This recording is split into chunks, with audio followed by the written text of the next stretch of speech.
Buenos días. Buenos días, profe. Buenos días.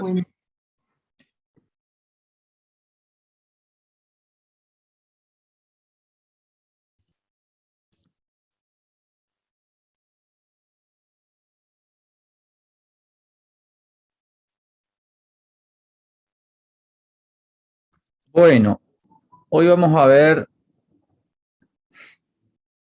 protección del patrimonio del deudor. Y es como el último tema que damos y ya las dos próximas repaso.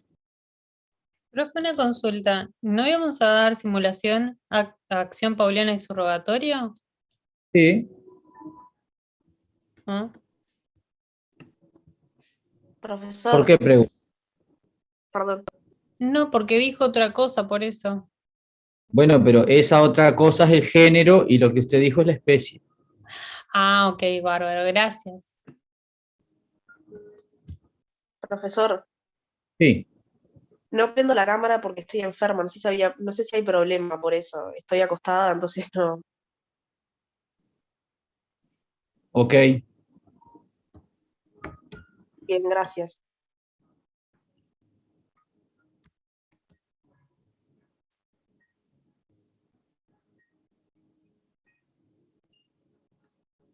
Silvina, ¿estás ahí? Porque no te encuentro. Bueno.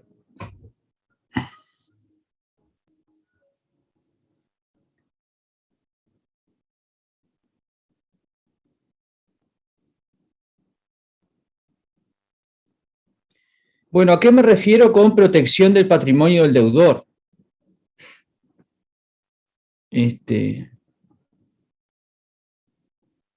Sería algo así como protejo el patrimonio del deudor y protejo el mío prácticamente.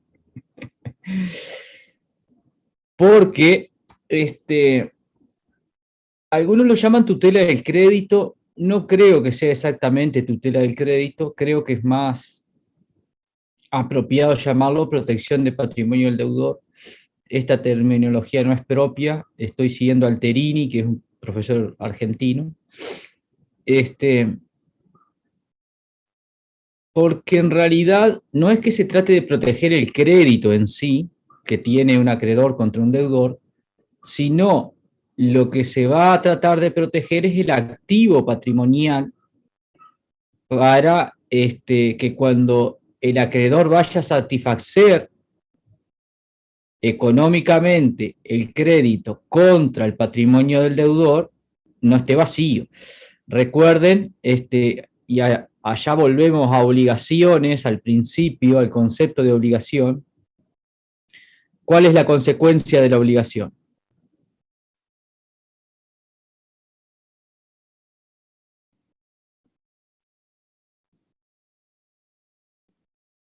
Fue una pregunta, ¿eh?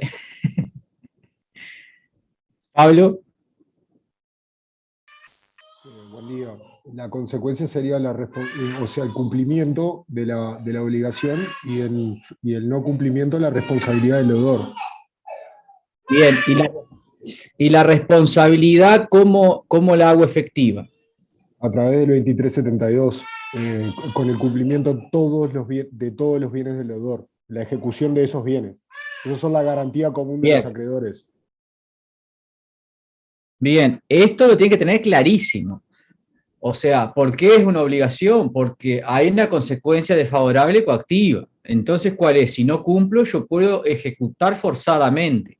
¿Y eso qué implica? Que voy a ir a los mecanismos que me dé el Estado, voy a ir ante el juez a ejercer una acción que puede ser la ejecución forzada específica, la ejecución forzada por equivalente o la indemnización autónoma.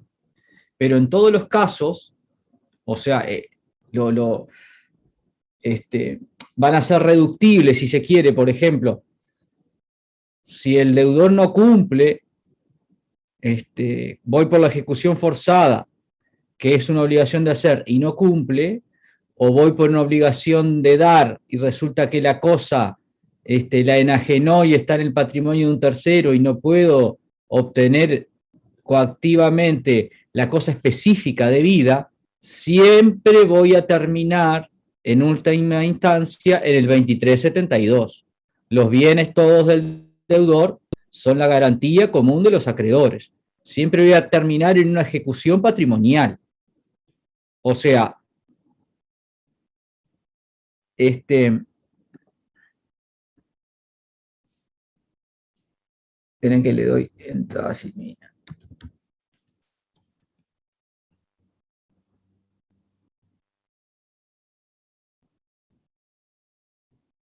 Entonces, en definitiva, no se trata de proteger el crédito porque el crédito siempre va a seguir intacto, tenga bienes o no el deudor. Lo que se protege es el activo patrimonial para poder satisfacer el derecho de crédito contra ese patrimonio. Por eso prefiero llamarlo protección del patrimonio.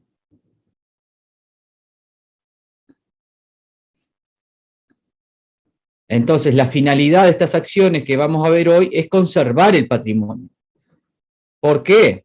Porque dice la experiencia que muchos deudores, cuando se ven apretados, se insolventan. ¿Qué es insolventarse? Sacar bienes del patrimonio. Bien, ¿cuál es el concepto de solvencia? El solvente es la persona que tiene patrimonio suficiente para responder por las deudas.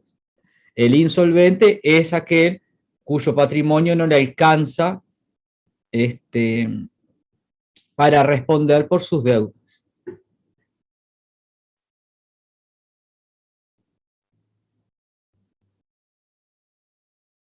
Y después está el solven, que es un analgésico, que no tiene nada que ver con esto. No me lo vayan a poner en el parcial. Sí, ustedes se ríen, pero en los exámenes se ven cada cosa que...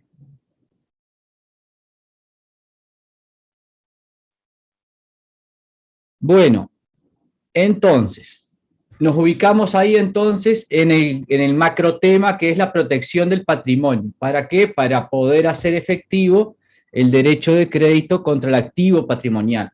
Si el activo patrimonial no es activo, sino que es pasivo, no voy a poder, no tengo un 2372 como para poder ir contra los bienes. O sea, no va a haber bienes en el patrimonio. Entonces, reitero, si tiene, porque una cosa es que nosotros contratemos con alguien insolvente, bueno, no tenemos mucha salida, en ese caso se piden garantías.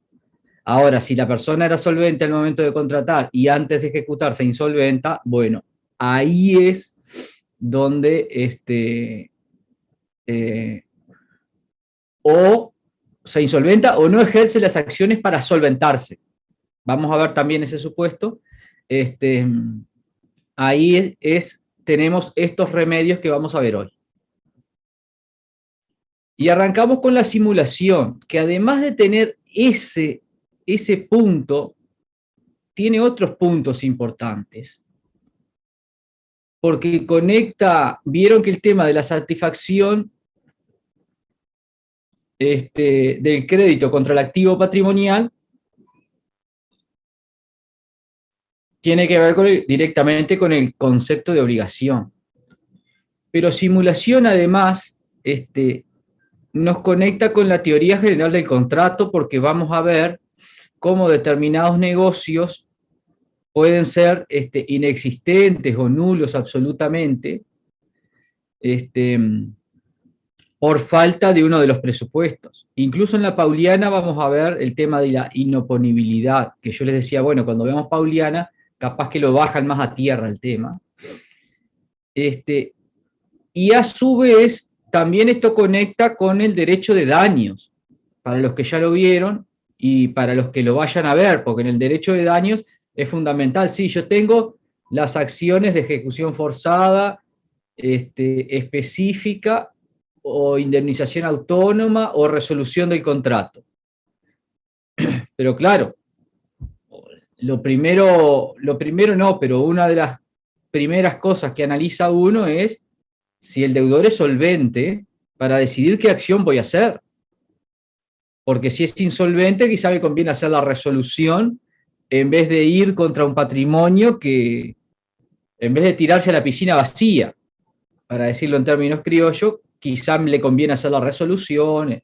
Entonces es importante saber si es solvente o no y qué acciones tengo. Bien, y estas son las acciones. Este tema perfectamente podría estar en derecho de daños.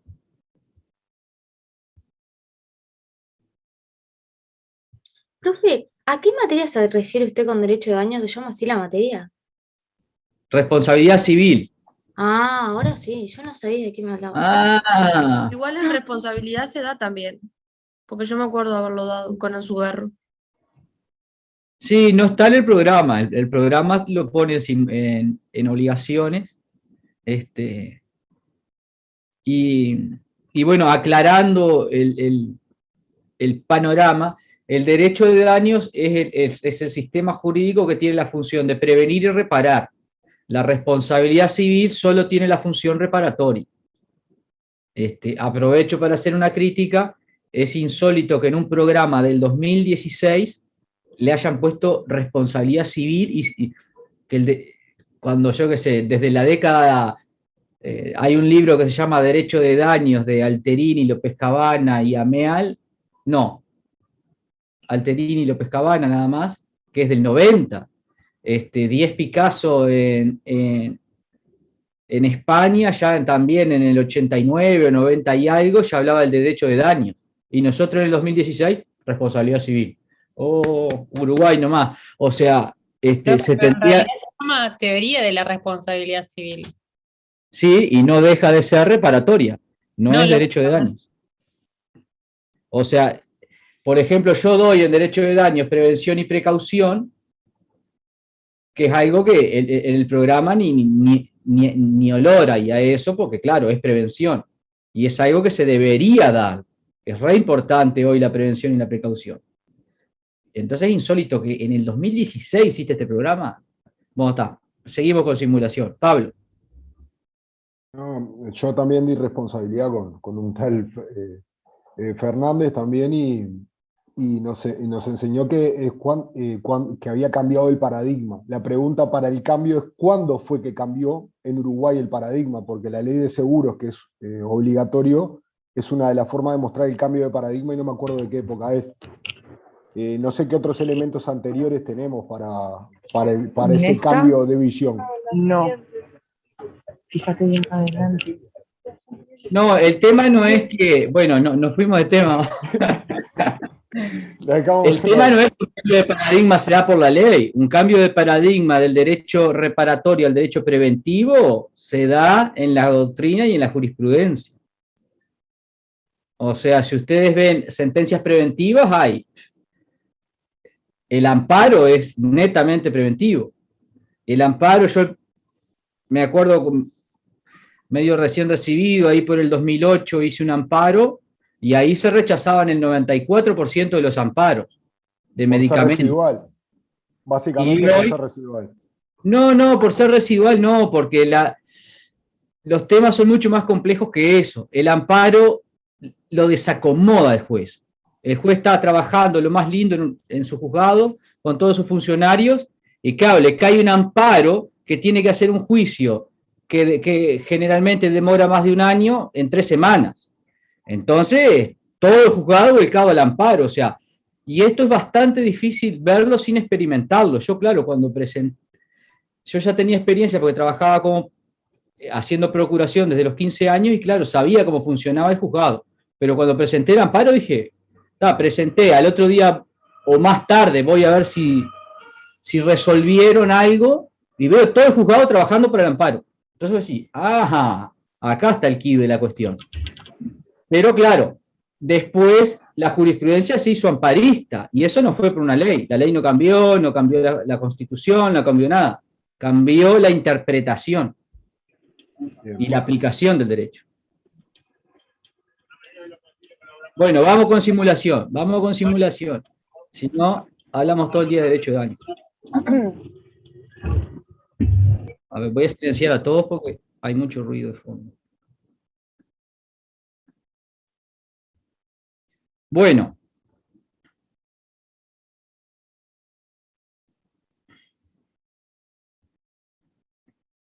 La simulación sería un sistema de actos y negocios con el fin de aparentar una realidad inexistente. Entonces acá nosotros vamos a ver simulación y acción simulatoria. No se confundan, no es lo mismo simulación que acción simulatoria. No es lo mismo simular que accionar para hacer caer esa simulación. Son cosas distintas.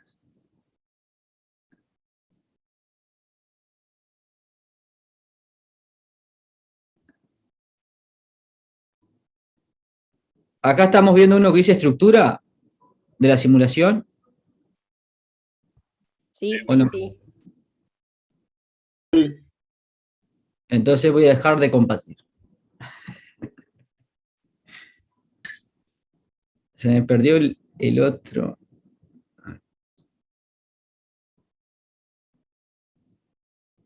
Bueno, ahora, ¿cuál es el problema de la simulación?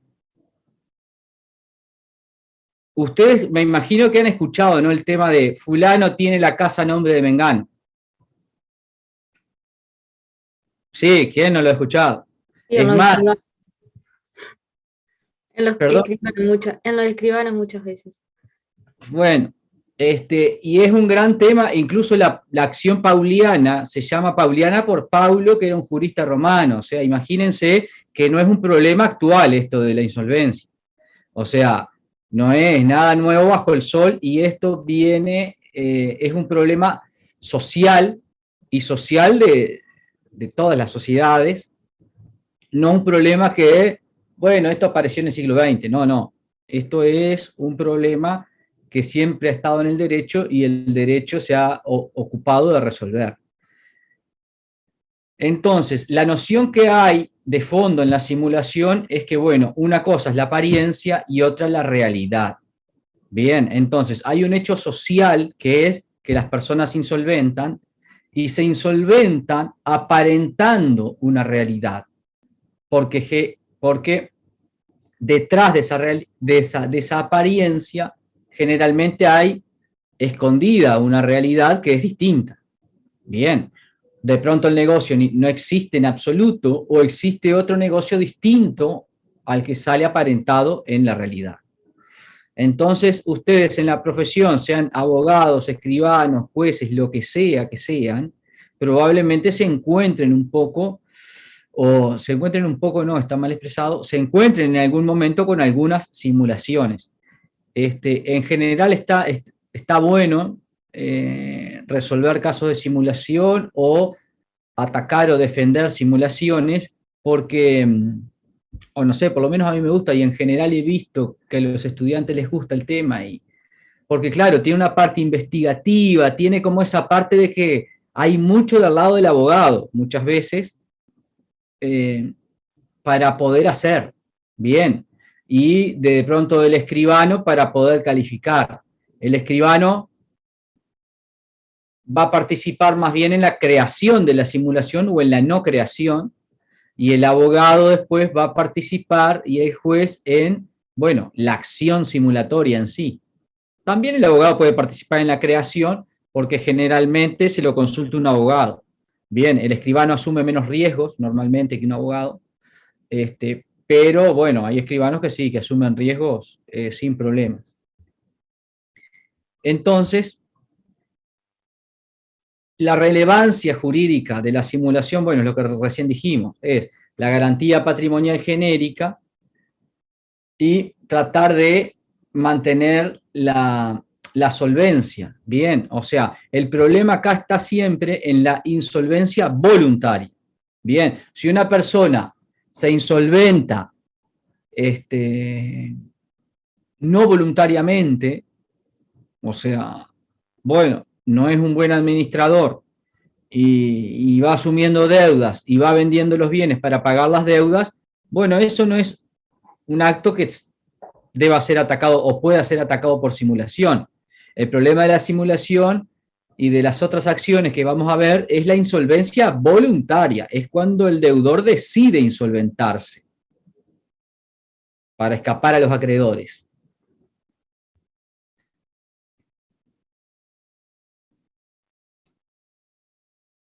Bueno, así que, concepto de simulación. Es un sistema de actos, dijimos, o negocios que aparenta una realidad jurídica total o parcialmente inexistente o diversa a la verdadera.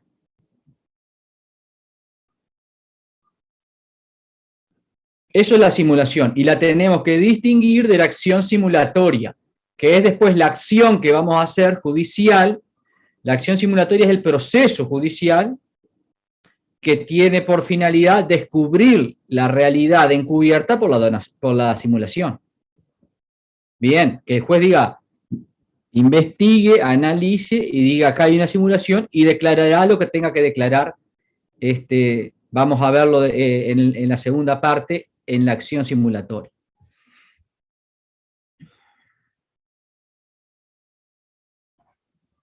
Entonces, aquí voy a... Tengo tanta cosa.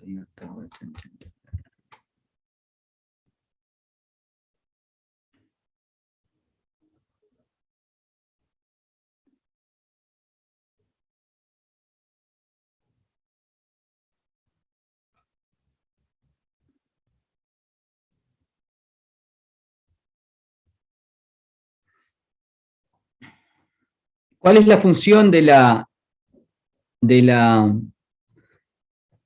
simulación? Bueno, es aparentar esa realidad distinta. Las partes buscan encubrir un negocio o aparentar una realidad que en realidad es absolutamente inexistente. ¿Y cuál es la estructura? La estructura se compone o se puede componer de al menos dos negocios o dos acuerdos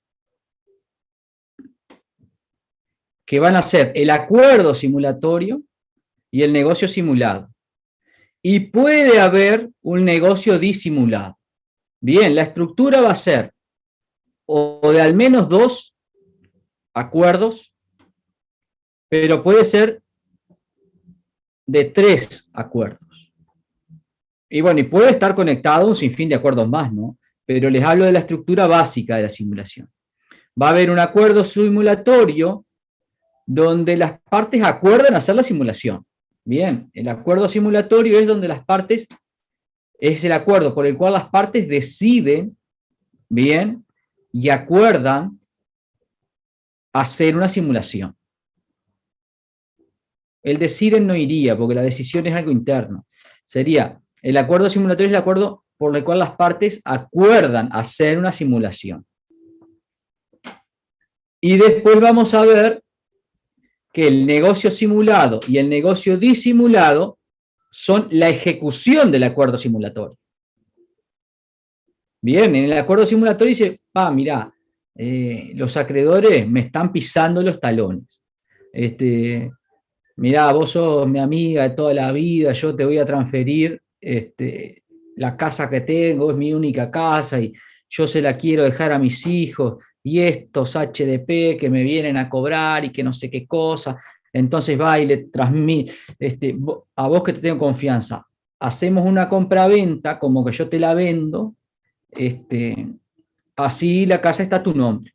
Bueno, eso es el acuerdo simulatorio, cuando las partes acuerdan. Y después, claro, cuando después le enajena la casa a la amiga, esa compra-venta es el negocio simulado. Y después vamos a ver que puede tener otra parte en la estructura que es el negocio disimulado.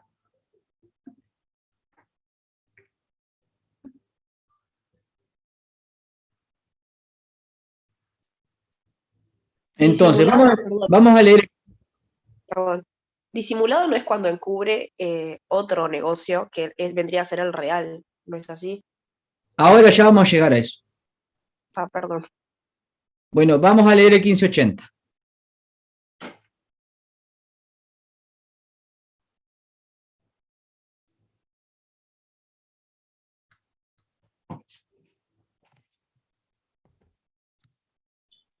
Lo leo, profesor. Adelante. Artículo 1580. Los contradocumentos surten efecto entre los contrayentes y sus herederos, pero no pueden perjudicar a sus sucesores por título singular, los cuales se consideran como terceros.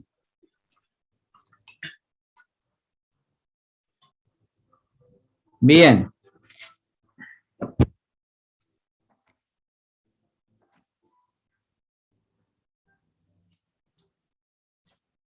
Que no he llegado yo. Este es el único artículo que refiere directamente a la simulación. Perdón, no. O sea, hay varios artículos que refieren a la simulación, perdón, pero este es un artículo que refiere a la estructura de la simulación, bien, a la regulación directa de la simulación. Algunos otros artículos, por ejemplo, van a haber artículos que dicen, bueno, se tendrá por simulada la compraventa que haga un cónyuge de los hijos del otro, etc. Pero en cuanto a la regulación al régimen, este es el único artículo, no es la simulación, a diferencia de la acción pauliana y de la acción subrogatoria, que son las que vamos a ver después, tienen regulación concreta en un artículo específico. Acá no hay un artículo que nos diga cuál es la simulación y cómo se regula. Bien, el único artículo que encontramos del régimen de simulación es el 1580 que refiere a los contradocumentos. ¿Qué es el contradocumento? Bueno, el contradocumento no es el acuerdo simulatorio. Bien, el contradocumento es la documentación del acuerdo simulatorio. Bien, entonces no identifiquen una cosa con la otra, porque el acuerdo simulatorio puede no estar documentado. Bien, el acuerdo simulatorio puede ser un acuerdo hecho oralmente entre las partes y que no esté documentado. Dependerá del grado de confianza que haya entre las partes. Si hay una confianza absoluta, bueno, capaz que le transfiere la propiedad de la casa y no.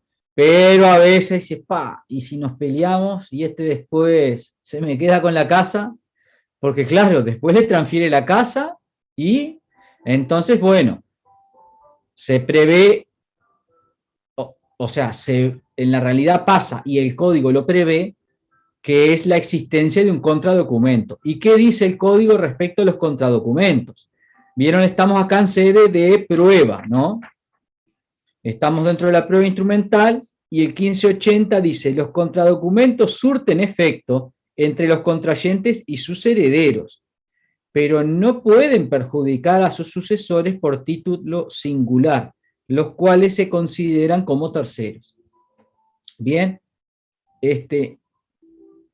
vamos a ver más adelante un poco el efecto de esto, pero me interesa aquí que conceptúen claramente el acuerdo simulatorio y lo distinga del contradocumento, porque después Gamarra empieza para atrás y para adelante, para atrás y para adelante, y capaz que se quedan con la idea de que el acuerdo simulatorio y contradocumento es lo mismo. No, no es lo mismo. Bien, el acuerdo simulatorio no necesariamente está en un contradocumento. Puede estar documentado o no. Cuando está documentado a ese documento se le llama contradocumento.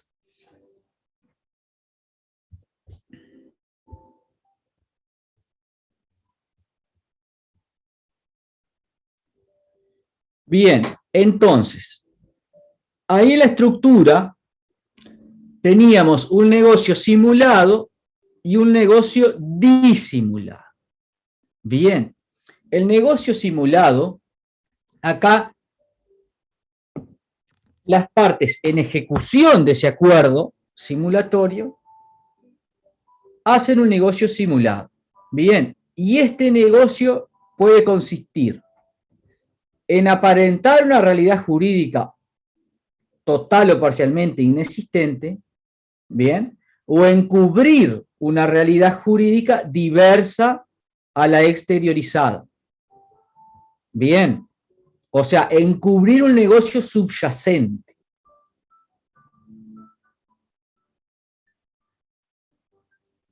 Que ese negocio subyacente va a ser el negocio disimulado. Entonces, repito, el negocio simulado puede aparentar una realidad jurídica o totalmente parcial o totalmente inexistente, y ahí se queda la simulación en la estructura de acuerdo simulatorio y negocio simulado. Pero además, el negocio simulado puede encubrir otro negocio. Y ese es el negocio disimulado. Y ahí la estructura se integra con los tres acuerdos.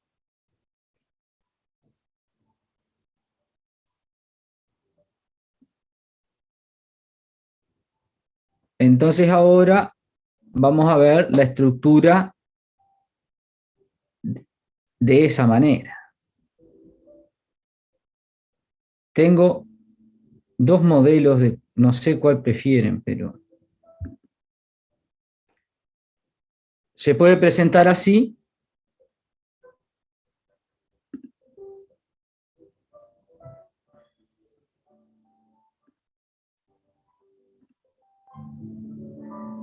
Acuerdo simulatorio, negocio simulado, simulación absoluta. O acuerdo simulatorio, negocio simulado, más negocio disimulado, simulación relativa, que va a poder ser objetiva o subjetiva. Ahora ya vamos a ver una y otra.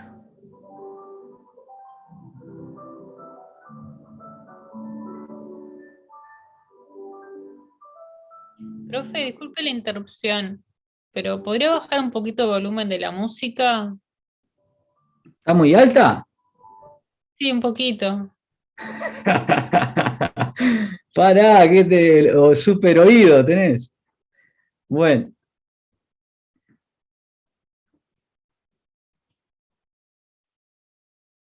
¿Esto lo sacaron foto o algo? Sí, profe. Sí. Bien. Entonces, en la simulación absoluta, bien, que es, o sea, recuerden, acuerdo simulatorio más negocio simulado. El negocio simulado aparenta una realidad, reitero, que es total o parcialmente inexistente. Bien, o sea, no existe acá un negocio subyacente, que es el disimulado. Bien, entonces, volvamos a los ejemplos. Típico caso, ¿no? Se los voy a poner más como se... O sea, no tan sencillo como el que puse recién, sino que para aparentar bien la realidad, dice, bueno, le voy a transferir a mi amiga por compraventa la propiedad de mi casa. Pero claro, todo el mundo va a decir, ¿cómo? ¿Vendió la casa y sigue viviendo ahí? Entonces, le transmito por compraventa la propiedad de la casa, pero hago otro contrato simulado de arrendamiento, donde ella me arrienda a mí la casa que yo le vendí. Entonces, para justificar de que sigo habitando la casa. Entonces, ahí vamos a tener dos negocios simulados, que son los dos simulaciones absolutas, porque en la realidad no existen. Ni hay compraventa ni hay arrendamiento, porque la persona nunca dejó de ser el propietario en la realidad. Entonces vean acá que la simulación es una contraposición siempre de realidad y apariencia. Bien, hay una confrontación. Bueno, los negocios jurídicos, esto parte del supuesto de que los negocios jurídicos deben ser reales, de que la voluntad declarada debe ser real. Y esto ya lo veníamos viendo, ustedes lo pueden ver claramente, por ejemplo, en los vicios de consentimiento. No, pero pará, si el tipo se confunde y tiene una percepción de la realidad distinta, eso es error. Ah, ¿y qué pasa? Ah, bueno, pero si hay error, vamos a ver en qué supuestos. Bueno, si es error en el tipo contractual o en la identidad de la cosa, no se perfecciona el contrato, y si es un error sobre la sustancia o calidad esencial, es un vicio del consentimiento. O sea, vieron que el sistema parte de que siempre hay una voluntad real y busca la voluntad real de las partes. Entonces, claro, acá vamos a ver qué remedios trae para esto. O qué remedios encontramos, porque el legislador no los trae. Somos nosotros los que tenemos que ver qué remedios hay. Pero siempre recuerden, la simulación implica una divergencia, realidad y declaración. Bien, la voluntad declarada no es la voluntad real. Bien, no coinciden la realidad con la apariencia de los negocios. Y acá claramente hay una compraventa que no es tal porque no se la vendió, nunca se pagó el precio. Y hay un arrendamiento que no es tal, porque nunca se lo arrendó, porque nunca dejó de ser el propietario. Siempre estuvo en la posesión de la cosa como propietario, no en la tenencia como arrendador. Ahora bien, la simulación relativa se va a agregar, bien, el negocio disimulado. ¿Y esto cuándo pasa? Cuando el negocio simulado encubre.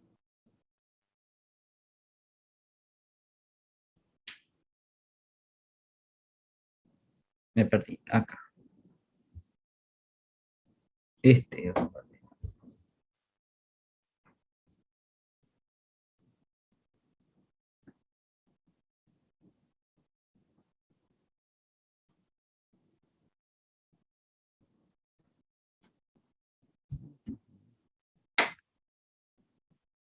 Entonces tenemos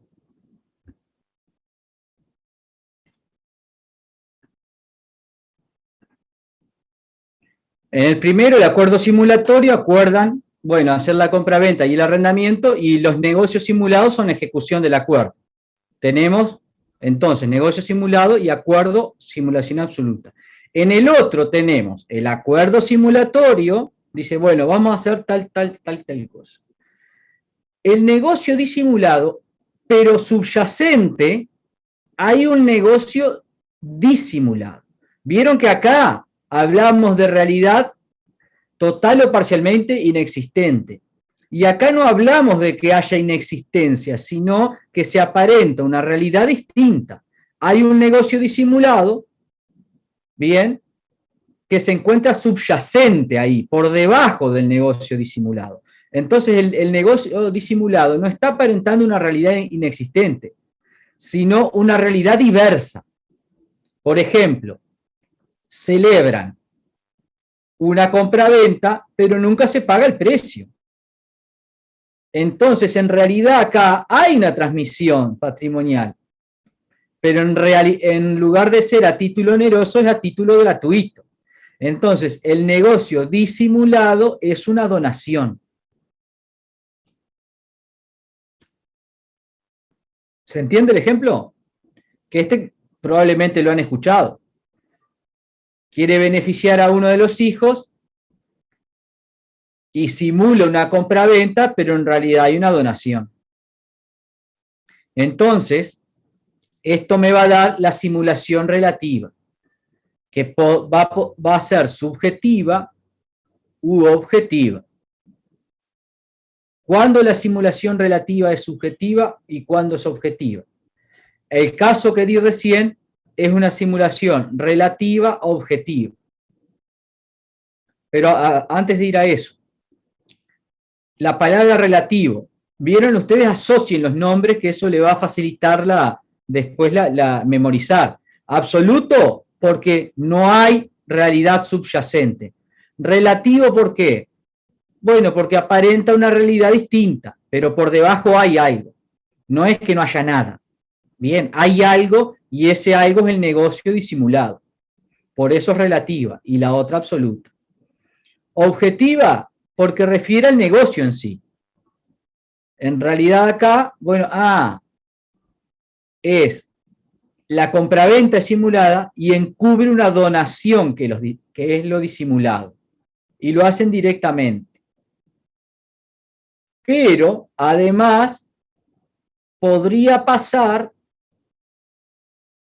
que la finalidad buscada, o sea, hacerse beneficiar en este caso al destinatario final del bien, no se haga simulando el tipo contractual, sino que se haga por interpuesta persona. Y aquí entra la simulación relativa subjetiva. A le transmite el bien a B para que B se lo transmita a C. Entonces, claro, en la apariencia no hay transmisión de A a C. Hay una transmisión de A a B y después una de B a C. Pero si rascamos ahí y descubrimos la realidad, es que la finalidad desde el principio, y acá va a ser importante el acuerdo simulatorio, porque si A le transmite a B, y yo qué sé, y a los 5 años B le transmite a C, pero porque fue su real voluntad la de transmitirla a C, bueno, ahí no hay simulación. El tema es que desde el principio se haya acordado hacer la doble transmisión, de A a B y de B a C. Entonces, ahí es donde hay simulación relativa subjetiva. Felipe. Buen día, profe. Le quiero hacer una pregunta. El caso que nosotros vimos del porte-fort, cuando una persona compraba algo, cuando no había mandato, cuando una persona compraba algo para después transmitírselo a otro, ¿es un caso acá de simulación relativa subjetiva o no? No, el caso de Portefort era, yo me obligo a que el otro ratifique, garantizo que el otro va a ratificar. No es lo mismo. Usted capaz que se refiere al caso de el apoderado, que para cumplir el poder, el mandato, actúa en dos momentos. Primero para sí mismo y después hacia el representado. Pero no es un caso de simulación. Recuerden siempre que acá la simulación es algo distinto de la realidad. Y ahí en el caso, si el mandatario actúa a su propio nombre, o sea, bueno, fulano le encarga que le compre un auto. Ah, pero mirá, tengo terrible oferta de auto, el que vos querés, pero no, el poder no me ha llegado. Y bueno, lo compra para sí y después se lo transmite. Entonces, esa es una manera de ejecutar el encargo. O sea, obtiene el vehículo que le pidió el mandatario, pero en dos momentos. Primero lo transmite a sí mismo y después al mandatario. Pero ahí hay un negocio real. Recuerden que siempre el kit de la simulación es que no sea real. Porque si la transmisión es real, no hay simulación. Si los negocios no son aparentes y son reales, no hay simulación. Enzo. Gracias. Profesor, no entendí bien en la simulación relativa subjetiva. Ahí vamos, ya vamos para ahí. Ah, bueno. Ya vamos para ahí.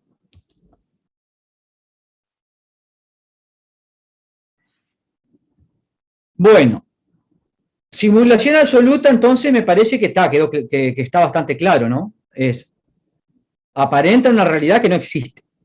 Ahora, en la relativa, aparenta en una realidad diversa. O sea, hay una realidad subyacente que es el negocio disimulado.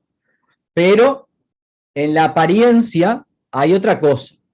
Bien, acá Gamarra saca un ejemplo, no sé de dónde, y dice, bueno, es como, en una es un fantasma, le saca la sábana y no hay nada abajo. Y el otro es como una máscara, le saca la máscara y hay otra cara abajo. Bien.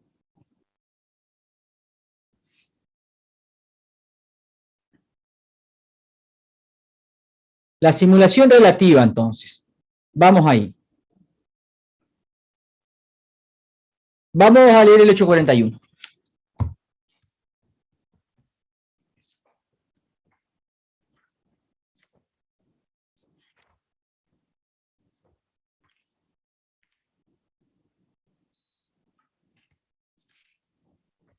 ¿Lo leo, profe? Sí. Artículo 841. Será nula la disposición hecha en favor de un incapaz, bien sea que se disfrace bajo la forma de un contrato oneroso o usando el nombre de una persona interpuesta. Bien. Aquí vieron que el 841, en esta falta de regulación de la simulación, vamos a ir viendo distintos artículos como que la mencionan, aunque no lo digan directamente.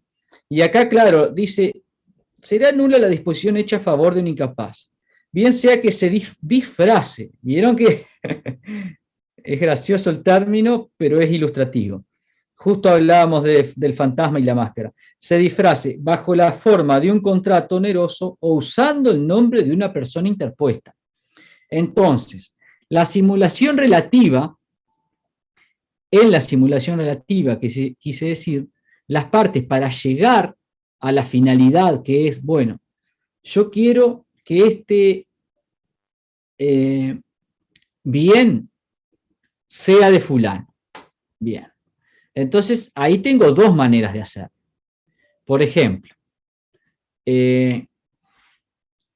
un padre quiere beneficiar al hijo, pero tiene el tema de la limitación, de las legítimas, que no se puede disponer más de lo que puede disponerse por última voluntad, y después van a ver en el contrato de donación que las donaciones quedan sujetas a reducción cuando superan el porcentaje de libre disposición.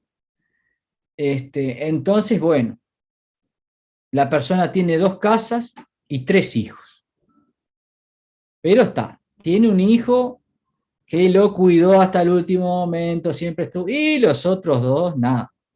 Es más, tenía 50 casas y los otros 2 lo que hicieron es dilapidar el capital.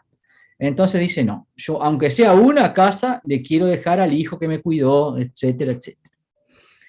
Y los otros que se repartan entre los 2 la otra casa.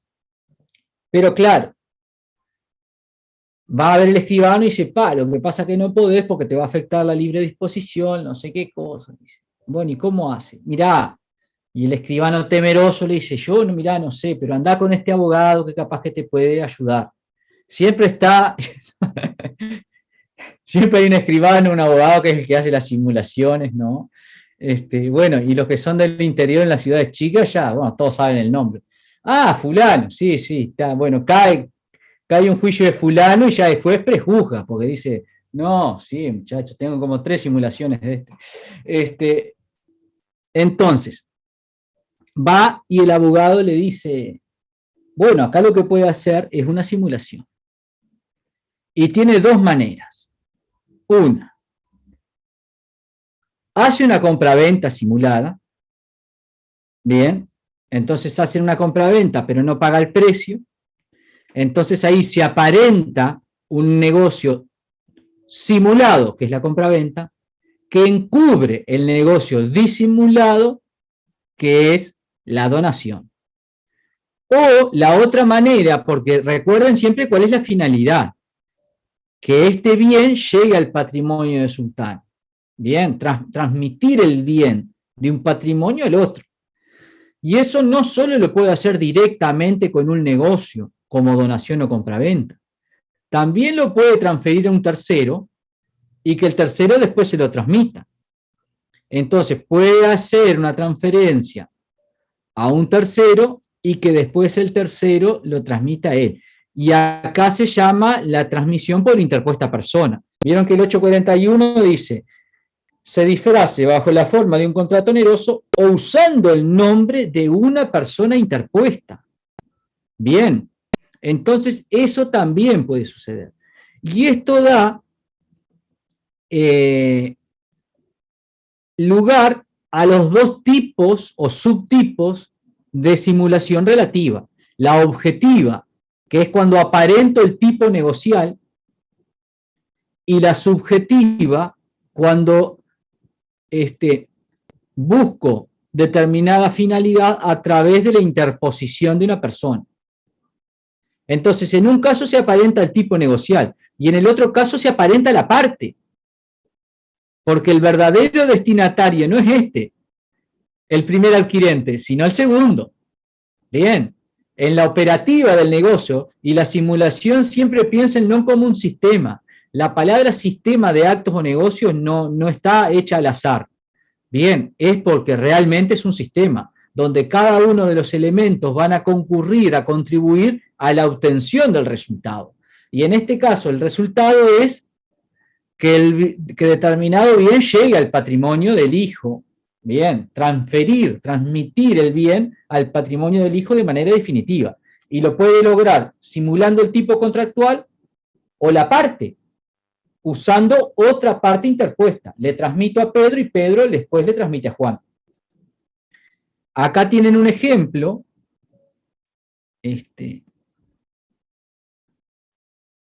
Voy a cerrar esto, si me está entreverando. Ahora sí. Vamos al 1657 y 1660. Un ejemplo clarísimo.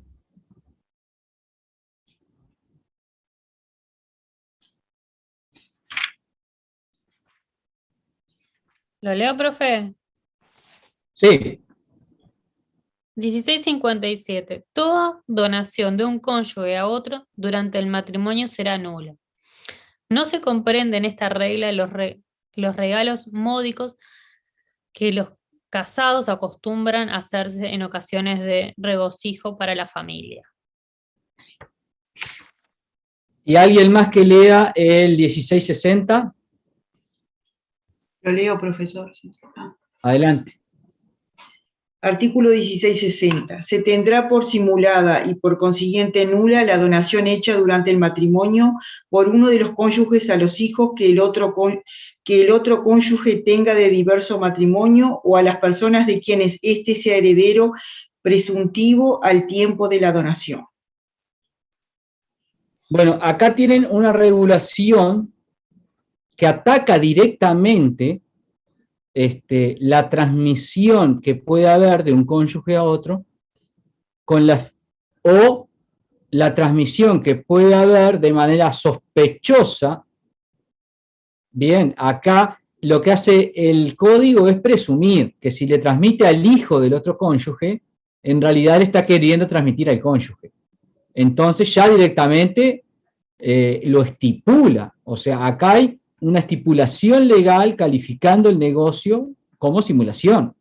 Acá no hay que hacer esfuerzo. Acá el propio código estipula, esto es una simulación. Dice, se tendrá por simulada y por consiguiente nula la donación hecha durante el matrimonio por uno de los cónyuges a los hijos del otro cónyuge tenga de diverso matrimonio o a las personas de quienes éste sea heredero presuntivo al tiempo de la donación. O sea, acá el que va a atacar la simulación no va a tener mucho trabajo, decir, no, mirá, él tenía el hijo del primer matrimonio, entonces le transmitió a ese hijo, porque ese hijo después... No. La norma estipula, o sea, directamente establece que esa operación es simulada. Bien, por eso se la traigo como ejemplo para que no les quede la duda. Felipe, creo que iba a preguntar algo. No, yo iba a preguntar cuál era el negocio disimulado en la subjetiva, pero con este ejemplo me quedó bien. En el caso del matrimonio, se hace una compraventa, pero en realidad es una donación, ¿no? O sea, el negocio disimulado es la donación. El negocio disimulado siempre es el que está escondido. Bien. Claro. El disimulador siempre está escondido, y acá, cuando se hace la simulación, la finalidad es descubrir el negocio, es que emerja el negocio disimulado. Cuando la simulación es absoluta, la finalidad es decir, no, mire, esto es irreal, acá no hay nada, acá no es cierto, nunca se pagó el precio de la compraventa ni del arrendamiento, la persona siguió viviendo en la casa, todo esto es mentira. Ni en las cuentas bancarias del vendedor, ni en el patrimonio se ve reflejado un incremento patrimonial, o sea, nunca vendió, nunca se le pagó un precio.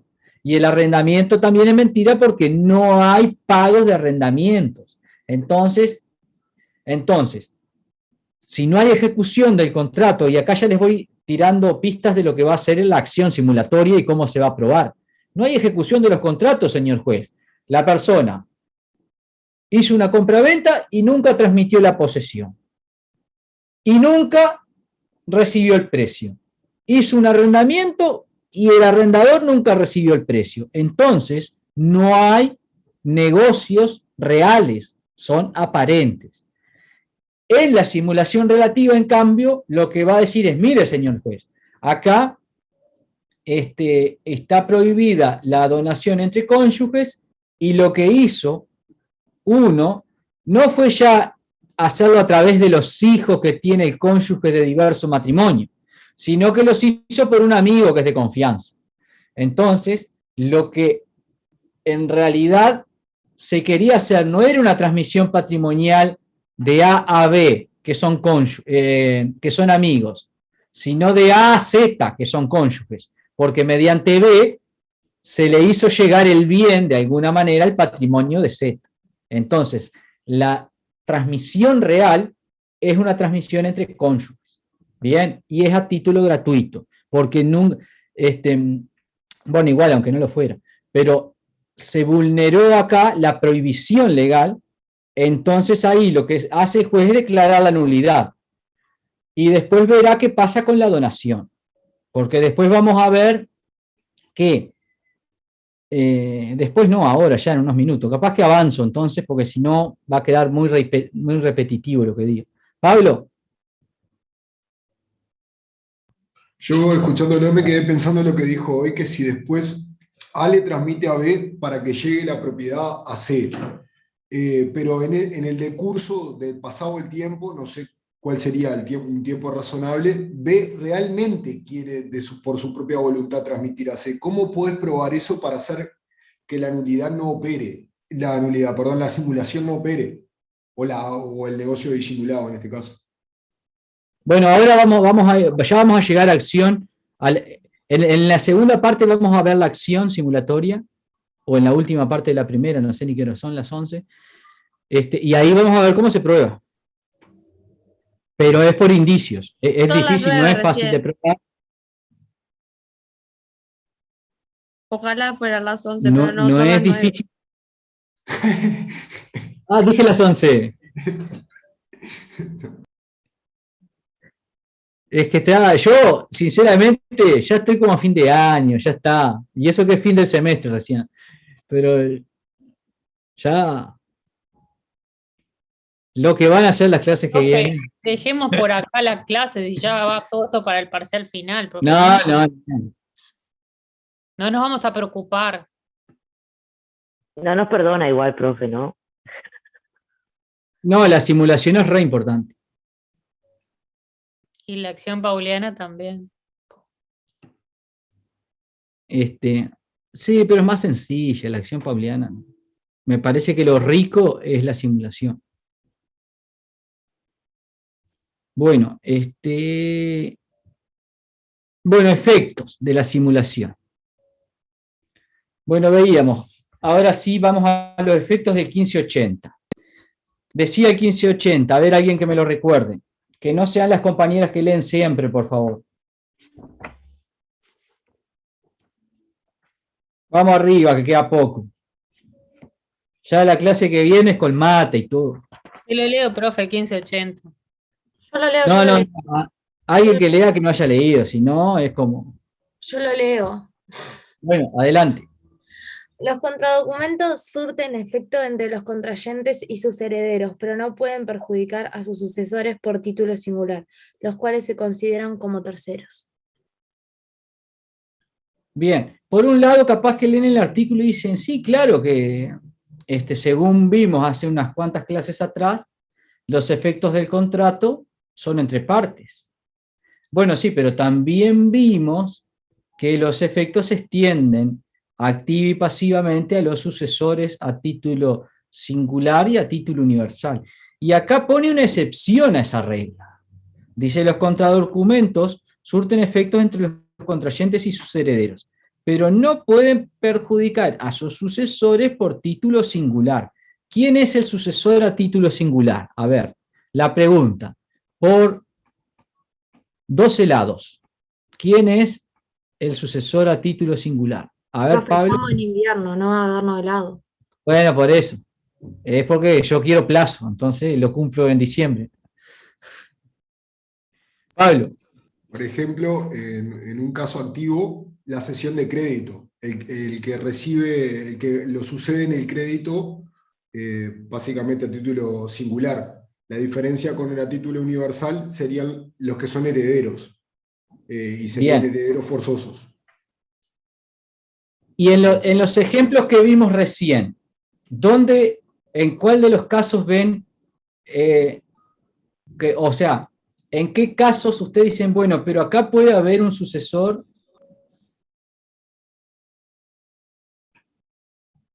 a título singular? Vamos a ir condimentando los casos. Vamos a agregarle otra situación más. A los casos que venimos armando, vamos a agregarle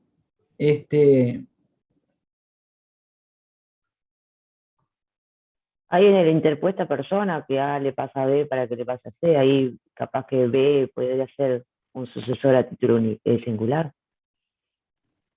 Sí, más que estar ahí en el caso mismo, vamos a agregárselo.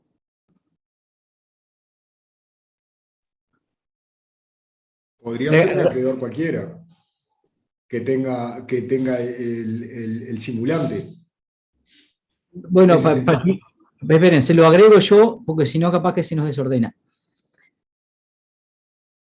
Veíamos que la importancia del contradocumento es qué pasa si una de las partes incumple el acuerdo simulatorio. Entonces está, amiga de mi vida, del alma, te voy a transmitir la casa porque sé que vos no me vas a fallar. ¡Ja! No sé qué pasó ahí, que ella le falló y se lo enajenó un tercero. Entonces, la compraventa, que era absolutamente simulada, en la cual ella se tenía que quedar con la propiedad aparente y él iba a permanecer en la posesión, en definitiva ella enajena la propiedad a un tercero. O en el caso de la interpuesta persona, en vez de enajenarle a la persona que le tenía que enajenar, le enajena a otro porque se pelean. No, pero vos no te acordás que cuando éramos chicos me hiciste bullying. No, y ahora el psicólogo me está diciendo que yo todos los problemas que tengo son de eso, y se arma terrible lío. Entonces va y le enajena el bien a otro que nada que ver. Bueno, eso es un sucesor del bien, porque acá el sentido que está usando el 1580 es de sucesor en el derecho, bien, que se está transmitiendo. Entonces, el derecho de propiedad se transmite a uno y después se transmite a uno que es, a un tercero que viene a ser sucesor a título singular de ese bien. Lo que dice el artículo en Buen Romance es que el contradocumento no se puede hacer valer contra el tercer adquirente. Yo no puedo ir con el contradocumento a decirle, señor tercer adquirente, devuélvame esa propiedad porque el que le vendió a usted le vendió simuladamente y acá tengo el documento. Bien.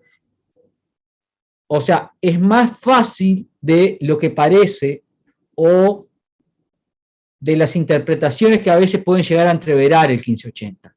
Lo que le dice el 1580, vuelvo a repetir, es, yo no puedo imponerle que esto, a ver, ya emerge de la teoría del contrato. Los contratos obligan a las partes, los acuerdos obligan a las partes. Yo no puedo ir contra el tercer adquirente diciéndole, ah, pero mira, acá tengo el contradocumento. Y claro, ¿qué va a pasar? Lo que es obvio. No, el contradocumento vale entre las partes. A mí no me lo puede hacer valer. Esa es otra manera de simplificar la interpretación que se hace del 1580. El contradocumento, para lo único que sirve, es para probar la simulación entre los simulantes y sus herederos. Bien. Entonces, ese es el efecto del contradocumento.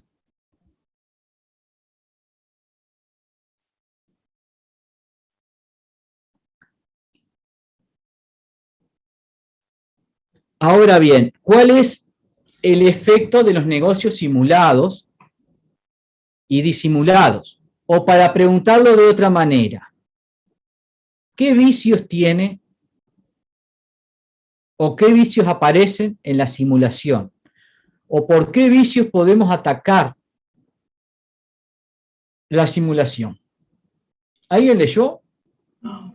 Acá estaría bueno que diga, sí, profe, los vicios son estos, estos y estos.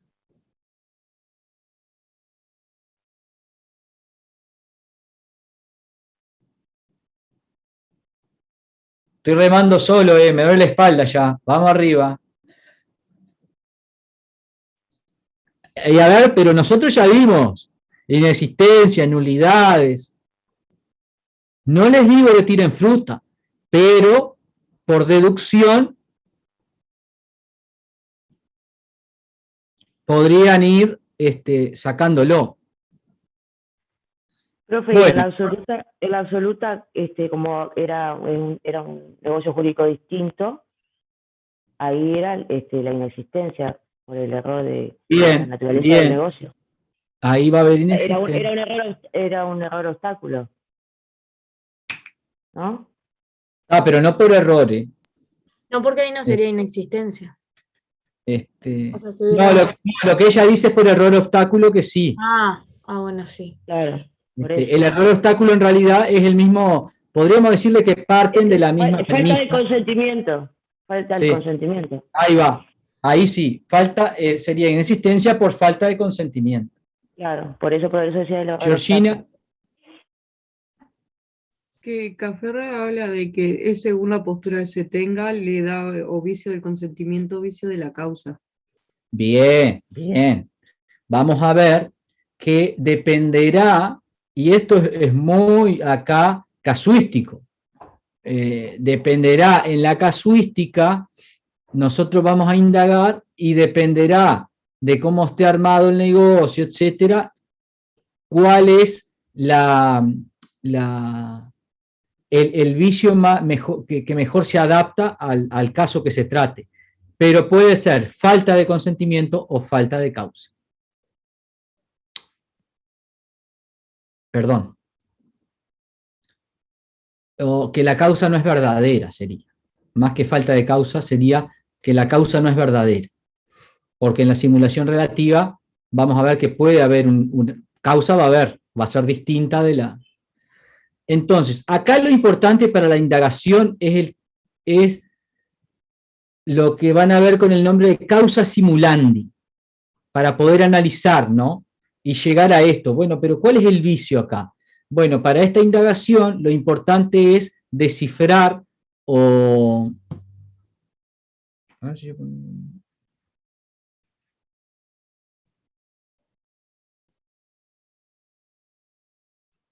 Profe, la causa simulandi es cuando el fin o el propósito que lleva a las partes a realizar el contrato simulado, ¿no? Exacto. La causa simulandi significa finalidad de la simulación. Bien, ¿cuál es la finalidad de la Y simulación? la finalidad sería el engaño. Bien, pero no sería la finalidad inmediata, sino la finalidad mediata. El engaño siempre es. Entonces, el engaño va a estar presente en toda simulación. Entonces, no es esa finalidad inmediata, sino es la finalidad. ¿Qué busco yo para engañando? ¿Qué es lo mantener mi mediante el patrimonio. engaño, qué quiero lograr? Podría ser eso, mantener mi patrimonio o que mi bien pase al patrimonio de determinada persona.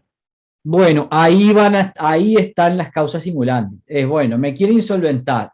No quiero que los acreedores se queden con la única casita que tengo, que la logré con tanto sacrificio y no sé qué cosa. Entonces, claro, todo bien con los acreedores, pero el tipo quiere proteger el techo. Entonces, de alguna manera trata de ingeniárselas para que los acreedores no les lleguen al patrimonio. O lo que veíamos hoy, bueno, quiero beneficiar a uno de mis hijos que fue el único que me cuidó durante los 10 años que estuve enfermo. O el estanciero que dice, no tengo hijos. O sea, no tenía herederos forzosos, los sobrinos lo único que hacían era pedirle plata constantemente, y el único que lo acompañó durante toda la vida fue el peón. Entonces va y le hace una compraventa simulada al peón. No, pará, me hace montoncito ahí, pero en realidad es un caso real, se los cuento si quieren. Es un Una caso al mundo, profe. pero como este caso está lleno. Como este caso está lleno. Ese es un caso que trascendió y que se pone como ejemplo de cátedra porque son casos que tienen tanta repercusión en la jurisprudencia y todo que después se repiten en el análisis. Pero casos de personas que quieren beneficiar a alguien porque las cuidó, está lleno. Está lleno. Bueno, a ver, Pablo, ¿qué iba a decir? Quería preguntarle de nuevo cuáles eran los vicios que habíamos hablado. Uno estaba en la voluntad. Pará, ya vamos ahí. Pensé que habían hablado de eso, por eso quería preguntarle de nuevo. No,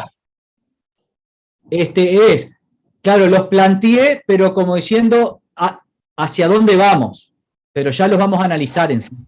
Y lo otro que le quería preguntar es ¿por qué hay tutela de algo que en realidad podría ser considerado ilícito? Bueno, una gran pregunta. ¿Es lícita o ilícita la simulación? Porque no sé si es lícita o ilícita. Bueno, lo que pasa es que hay una frontera muy débil. Hasta ahora no lo hemos tocado. Agustina, y no sé, Patricia creo que estaba también. No, profe, yo le voy a preguntar que en el caso ese que usted dijo del que le iba a heredar al peón, ¿eso no se deja ya con un testamento y ya está? ¿Y no requiere simulación?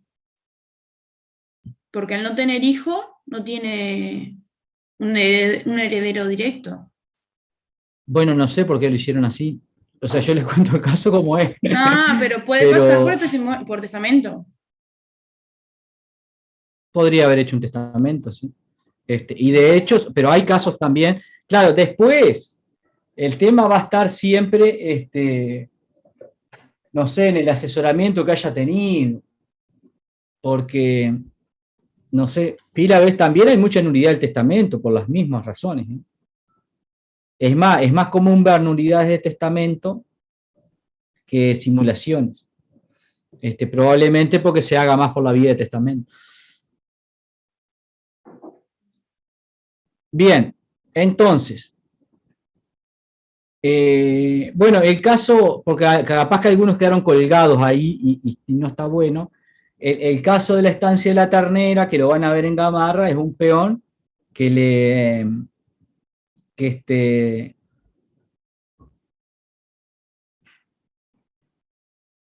hace una simulación para dejarle campo al peón. No le deja toda la estancia, pero le deja sí una parte importante del campo al peón, y después, claro, se ataca por simulación. Entonces, ahora vamos a ver, después cuando veamos cómo se analiza, cuáles son los indicios que pueden haber en ese caso y en otros casos.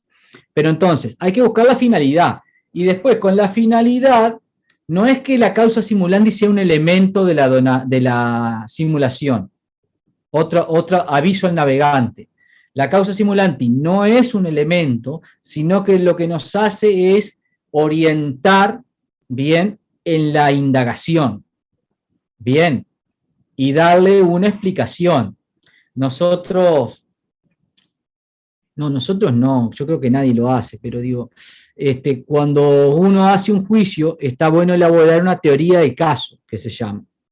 Que eso, no sé, debe ser poco los abogados que lo hacemos, pero lo que hace es ordenar bien el razonamiento del juicio, explicándolo con una historia.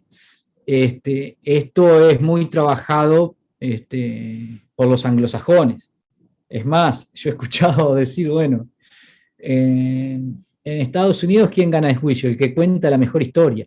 Entonces, la teoría del caso es más o menos armar una historia que es, en términos de razonabilidad, el hilo conductor, por así decirlo, del juicio. Entonces, claro, acá no es lo mismo decir, bueno, simuló porque no. No, uno explica las razones, y cuando le explica las razones, después los distintos elementos van cerrando en ese hilo conductor, y es lo que nos permite tener una línea de razonamiento.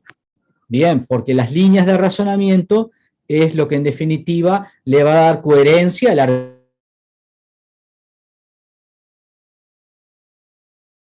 Se le cortó, profe.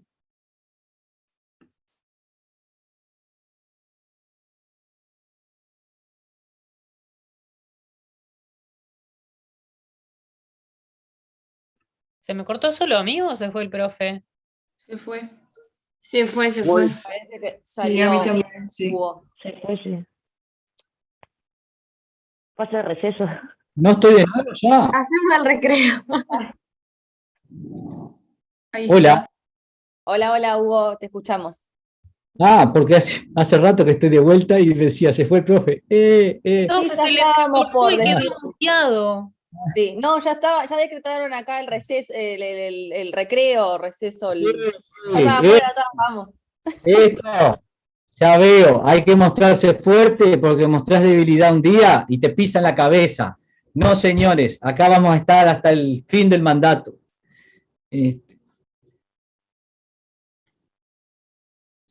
Terrible golpe de Estado hacen acá. Suerte que confío en Silvina, que no va a ir a vender la casa a otro. Bueno, no me acuerdo. Ah, el hilo de razonamiento que aporta la teoría del caso, ¿no? Que nos va a dar una coherencia argumentativa. Entonces nosotros decimos, bueno, fue esto lo que pasó y lo contamos como historia y después le ponemos los elementos jurídicos. Creo que se había quedado en que no todos los abogados hacían el tema de la causa simulandi. En eso creo que había quedado. No, vieron que ustedes tienen que aprender a escuchar. No todos los abogados hacen teoría del caso, le dije. Ah, claro, sí, pero lo que pasa es que se había cortado justo en un momento. Ah, y sí. por eso. Entonces, la teoría del caso lo que les da es un hilo conductor en la argumentación. Entonces, eso claramente les va a facilitar a ustedes armarlo y le va a facilitar la convicción al otro, porque en definitiva lo que nosotros tratamos en un juicio es de convencer al juez, que es el que tiene que fallar, con los argumentos razonables de por qué tenemos razón en lo que decimos. Entonces, nosotros decimos, bueno, planteamos la causa simulandi viene a ser, en los juicios de simulación, se viene a meter ahí, en la teoría del caso. Contamos una historia de por qué, y después le ponemos los elementos y argumentos jurídicos.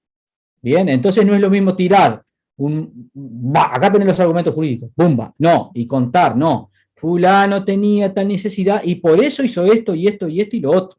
Bien, damos como las razones para actuar que tuvo fulano.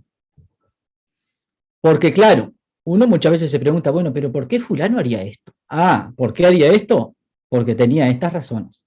Y después, claro, después hay que demostrar y argumentar jurídicamente, porque la teoría del caso no es tan así como les dije recién, que el que cuente la mejor historia gana. No, no, no. Si no lo argumenta jurídicamente bien argumentado y no tiene elementos jurídicos, probablemente el juez le rechace el caso. Entonces, habíamos adelantado que cuáles iban a ser los vicios. La inexistencia o la inexistencia o nulidad, según la teoría en la cual ustedes se posicionen. En este caso, es importante que ustedes, la teoría por la que opten, si por la nulidad o la inexistencia, ¿por qué? Porque eso les va a dar lugar a poder perseguir el bien contra terceros o no.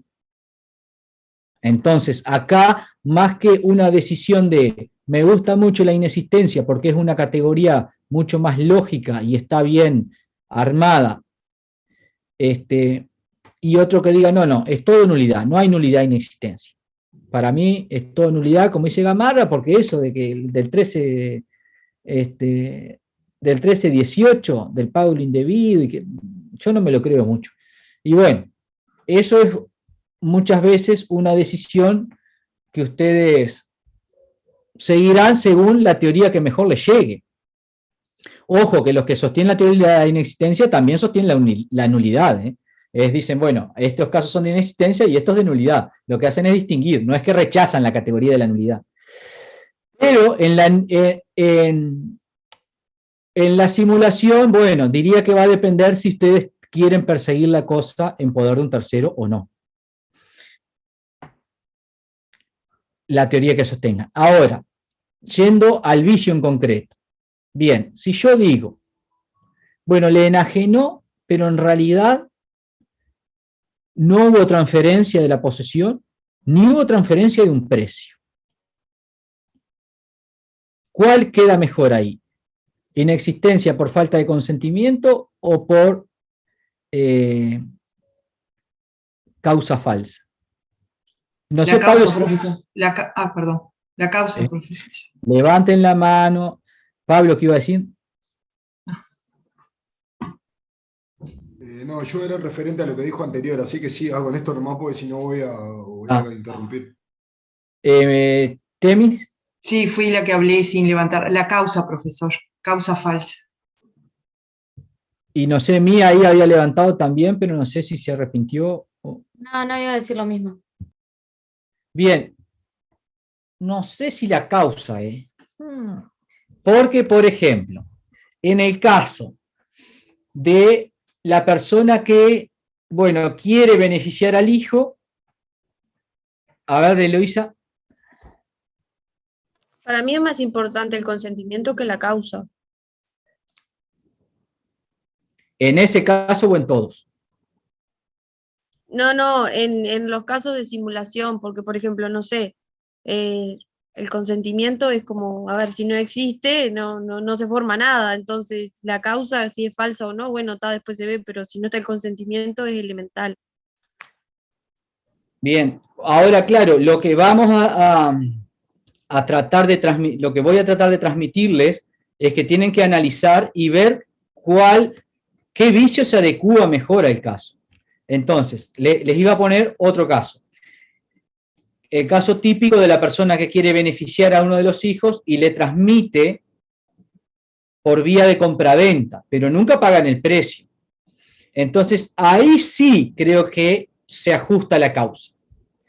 Porque vos decís, pero hubo una transmisión patrimonial por causa onerosa y esa causa onerosa es falsa porque nunca se pagó el precio.